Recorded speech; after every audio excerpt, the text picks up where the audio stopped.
The Relugas Compact was the plot hatched in 1905 by British Liberal Party politicians H. Asquith, Sir Edward Grey, and R.B. Haldane to force the prospective Prime Minister, Sir Henry Campbell-Bannerman, to give up the leadership of the party in the House of Commons. The compact is significant because it represents a new way of doing party political business at the highest level. In an era when aristocratic was still taken for granted, the manoeuvring for the highest office in the land represented for the first time distinct political philosophies vying for control of one of the major parties. Learning from an association with Tories Salisbury and Balfour at Hatfield, the Liberal Imperialists stole a march on the rivals to take a step nearer modernisation.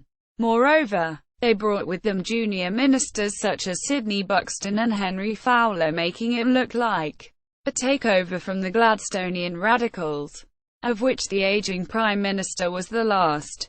Why Relugas?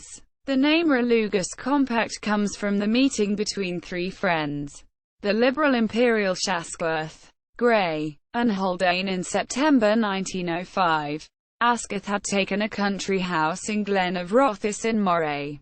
Grey had a fishing lodge at the village of Relugas about 15 miles away, where they met to discuss the political situation. It was here they concluded their plan to kick Campbell-Bannerman upstairs to the Lords and render him at best a dummy Prime Minister, while Asquith would hold the real power as leader in the Commons. They also indulged in making the next Liberal cabinet in their own image, as Haldane put it in his autobiography. What we thus resolved on we used afterwards at times to speak of among ourselves as the Relugas Compact. Political background. By the autumn of 1905 it was clear that the Conservative government of Prime Minister Arthur Balfour was weary of office and deeply unpopular. Even the government itself had more or less given up any hope it could win the next election, and it seemed inevitable that the first Liberal administration for 10 years would soon be formed. Against this rosy backdrop, Asquith, Grey, and Haldane agreed that they would refuse to serve in the cabinet under Campbell-Bannerman's leadership unless he agreed to be made a peer, who would sit in the House of Lords, and so give up his seat in the Commons. One probable aim of the Relugas plotters was to obtain a senior role in the cabinet for Liberal former Prime Minister Lord Rosebery, perhaps even as Prime Minister again or as Foreign Secretary. However, this objective is disputed, and it does not appear that Rosebery was ever informed by the Relugas III that they had reached their compact, let alone what the details were. The main objectives of the plotters were to secure cabinet places for Asquith as leader of the Commons and Chancellor of the Exchequer, with Grey as Foreign Secretary or Colonial Secretary, and Haldane as Lord Chancellor. Liberal Imperialists and the Liberal League. Asquith, Grey, Haldane, and Rosebery were leading members of the Liberal Imperialists, a centrist faction within the Liberal Party in the late Victorian era and the Edwardian period. The Liberal Imperialists were in favour of a more positive attitude towards the development of the British Empire and imperialism, ending the primacy of the party's commitment to Irish Home Rule. In domestic affairs they advocated the concept of national efficiency.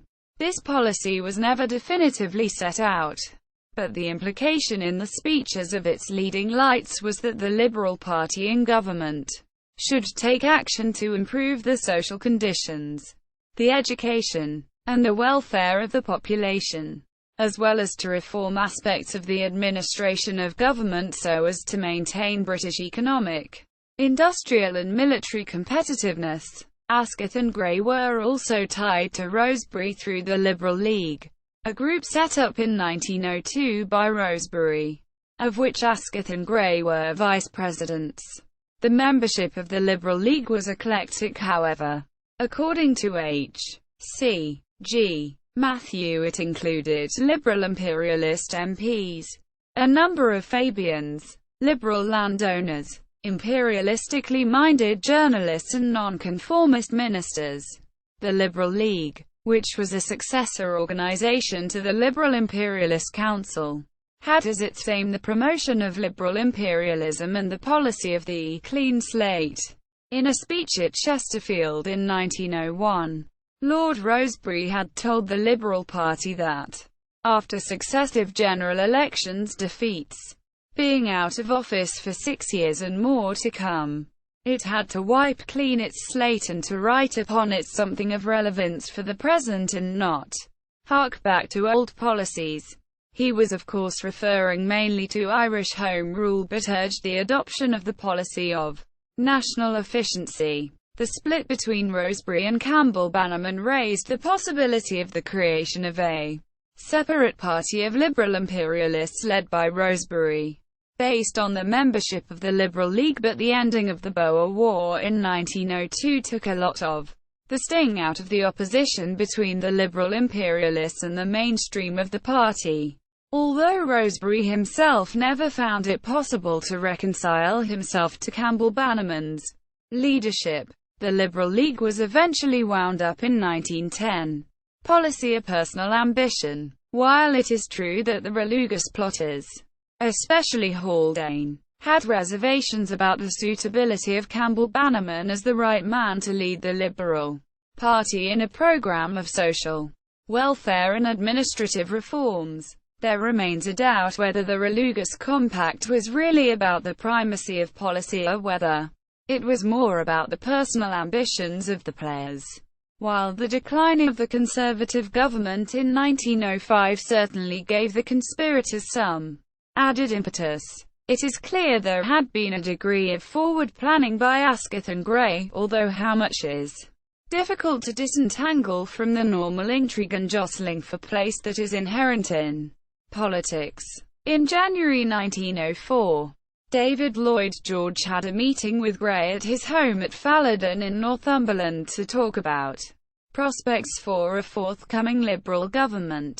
At the time, Grey proposed Rosebery or Earl Spencer for Prime Minister, with Asquith leader in the Commons. It seemed to Lloyd George, however, that what was important to Grey was that the Prime Minister, whether Rosebery or Spencer, should be a member of the House of Lords, ensuring that Asquith could have a free hand leading the party from the House of Commons. Anticipating the details of the Relugas Compact, Grey told Lloyd George that he did not even mind if Campbell-Bannerman were to be Prime Minister, so long as he could be persuaded to go to the Lords.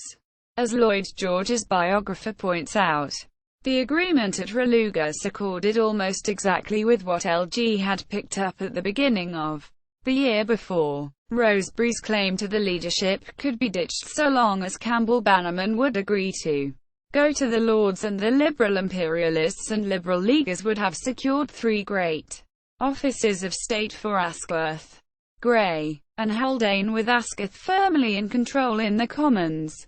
Lord Rosebery, however indirect or unknown, Rosebery's role in the Relugas conspiracy soon began to unravel.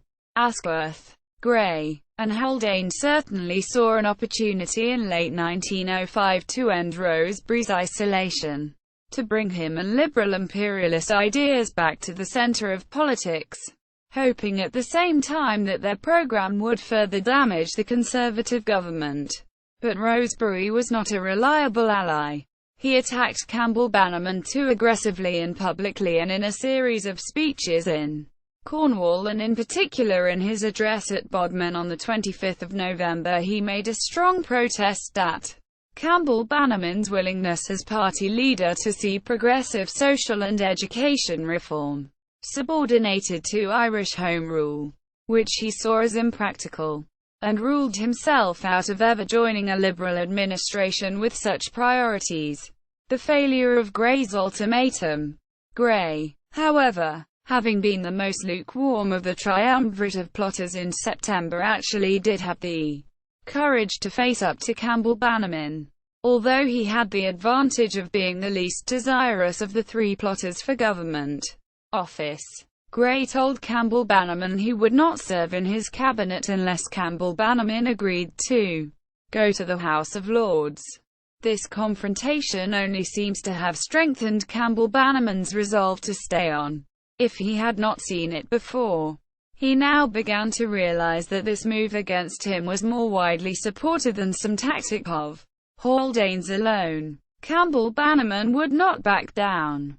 He accepted the King's invitation to form a government on 5 December 1905 and resisted further pressure on him to stand down from the Commons, from Asquith and from others, including the King. In fact, Edward VII had been kept in touch with the plans of the Relugas plotters through his private secretary Francis Knollys, with whom Haldane had been corresponding. Haldane recorded in his autobiography that Asquith thought he was closest to the court because he had been working with the King and his staff in connection with London University, and Gray agreed. It is not clear if this was a genuine attempt to gain the most direct access to the King, or if Asquith and Gray were just getting Haldane to do the dirty work. On 12 September, Haldane had written to the King's secretary, Lord Knollys, with detailed terms of the compact. On 26 September he met the King at Balmoral. Edward wanted to do the strictly constitutional thing, but freely acknowledged whether anyone but a young man can be both PM and leader in the House of Commons, with repugnance for the idea of the House of Lords. Campbell-Bannerman flatly refused the title set aside for him of the Earl of Belmont. The Relugas plotters cave in. At a meeting in Whitehall on 13 November 1905, Asquith accepted Campbell-Bannerman's offer to become Chancellor of the Exchequer, which was recorded in a later publication by Margot Asquith that crippled, or at least seriously weakened, the Relugas Compact. Gray, despite his ultimatum not to serve, agreed to become Foreign Secretary only after Lord Cromer had refused it. So at least he achieved one minor objective of the Relugas Compact, which was to get the Imperialists firmly ensconced at the cabinet table. Haldane was also brought into the cabinet, not as Lord Chancellor, however, as he had hoped, but his Secretary of State for War. By early December 1905, the tariff reformers could hang on no longer. Balfour had witnessed the squabbling in the Liberal ranks, delayed resignation long enough to force them to make a decision on whether to dissolve Parliament and call an election. On 16 December 1905, Campbell-Bannerman announced a dissolution of Parliament and called a general election for January 1906. The coming of the general election and the forced unity this would bring to members of the Liberal Party meant the Relugas plotters were in no further position to intrigue against Campbell-Bannerman. The melting away of the conspiracy has earned for the Relugas Compact the description as one of the most delicious comedies in British political history. Nonetheless, Rosebery was cut adrift from the vice-presidents of the Liberal League, Asquith, Gray, Haldane and Fowler, so that he was forsaken even by the Marquis of Crewe. Sending Rosebery into the wilderness united the party behind a new liberalism. More could not have been accomplished, boasted Asquith. The cabinet was therefore divided, with economiser Lloyd George joined alongside by fundamental Gladstonians such as Lord Bryce, Marquis of Ripon, Viscount Haldane, and the Whigs, Earl of Elgin, Lord Carrington and Crewe. The Imperialists were bolstered by Buxton, Fowler, Marquis of Tweedmouth, Birrell, and J. Sinclair. Conclusion. The irony of the failure of the Relugas Compact is that Campbell-Bannerman did in fact entertain some doubts about becoming Prime Minister, and becoming Liberal leader from the Lords might have made life more bearable for him. He had not been in the strongest of health and must have accepted the truth in Asquith's comment to him that the combined roles of Leader of the Commons and Prime Minister would be an arduous burden. He might also have felt some desire to respond to the King's plea to him to consider his personal health. In addition, he did apparently have some reservations about his own ability to face Balfour from the Treasury benches. During his first year in office, the health of his wife Charlotte deteriorated and she died on 30 August 1906. It is doubtful if Campbell-Bannerman ever properly recovered from this shock mentally or physically. He suffered a series of heart attacks over the following months, the last one in late November 1907. It affected him badly. He was forced to resign on 4 April 1908 and died on 22 April at No.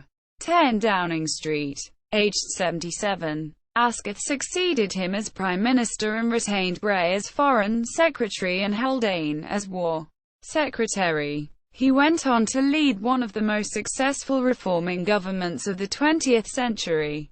Bibliography. Bentley, Michael. 1984. Politics Without Democracy. 1815–1914. Fontana. Dutton, David. 2004. The History of the Liberal Party in the 20th Century. Palgrave Macmillan, James. Robert Rhodes. 1995. Rosebery, London. Phoenix Paperback. Jenkins, Roy. 1964. Asquith. Collins. Coss, Stephen. 1976. Asquith, London. Allen Lane, Matthew. H. C. G. 2004. Richard Haldane. 1st Viscount Haldane. Dictionary of National Biography. Oxford. OUP. Morris. A. J. A. 2004. Sir Henry Campbell-Bannerman. Dictionary of National Biography. Oxford. OUP. Pierce. Malcolm. Stewart. Geoffrey. 1992. British Political History. 1867–1990. Democracy and Decline. London. Routledge. Plowright, John. 2006. The Relugas Compact. The Routledge Dictionary of Modern British History. 1. Ratcliffe, Michael. 28 June 1976.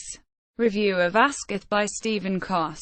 The Times. Wilson. Keith M. 1985. The Policy of the Entente. Essays on the Determinants of British Foreign Policy. 1904–14. Cambridge University Press. Biography of Asquith from the Liberal Democrat History Group. Biography of Campbell-Bannerman from the Liberal Democrat History Group. Biography of Edward Grey from the Liberal Democrat History Group.